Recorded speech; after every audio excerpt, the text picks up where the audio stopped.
Now, poor nutrition is one of the leading causes of health-related burdens around the world. Processed foods that are high in unhealthy fats, added sugar and salt, low in dietary fibers and devoid of beneficial nutrients are particularly bad for your health, increasing the risk of many diseases, so says experts.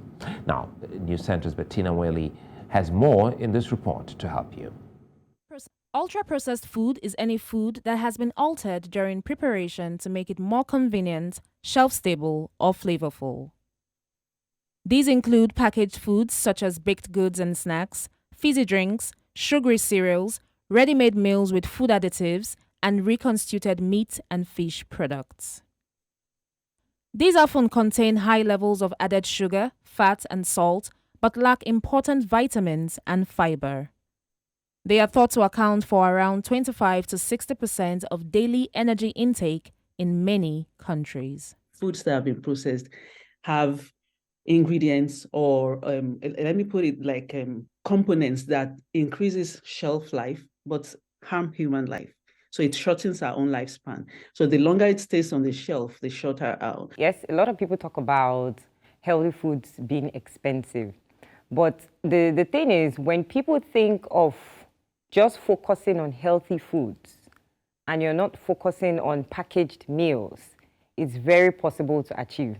What we see people do is they do a mix of healthy foods, then packaged foods.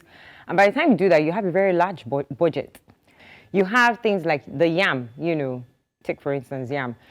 Just the normal tuber yam. If you go for that and you're not going for packaged, maybe the ones in fries, packaged fries and the rest of them, you're just focusing on that.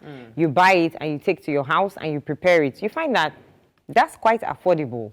Previous studies have linked ultra-processed foods to higher risks of obesity, high blood pressure, high cholesterol, and some cancers. However, firm evidence is still scarce. Further studies have found that ultra-processed foods can affect the body's metabolism and cardiovascular function, as well as how satisfied the eater is. Several substances that are created during the ultra-processing of food play important roles in causing heart disease. Everybody has to have that, should I say, cleanse, okay? It's like you go out every day, you meet the struggles, the pressures, the stress of life. When you come home, you need to rejuvenate, okay? It's like your car. You take your car, you do everything. At the end of the day, you need to do a maintenance. You need to fuel it every day. It's the same way for the human body. Think about your body as a machine.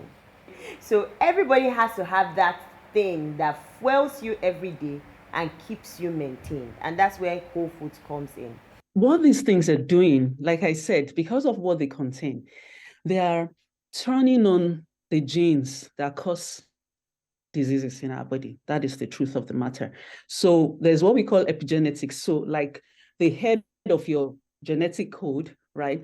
Once your food environment is wrong, it gets turned on. They can either be switched on or switched off. So if the food is wrong, there will be the disease-causing genes in our body get turned on, right? And then people start experiencing, for example, people with a family history of hypertension, they're eating processed foods that are prepared with unhealthy cooking oils, trans fats, hydrogenated fats, MSG, all the likes of them. Nutritionists believe food reformulation should be given less priority by policymakers, as this risks positioning ultra-processed food as a solution to dietary problems.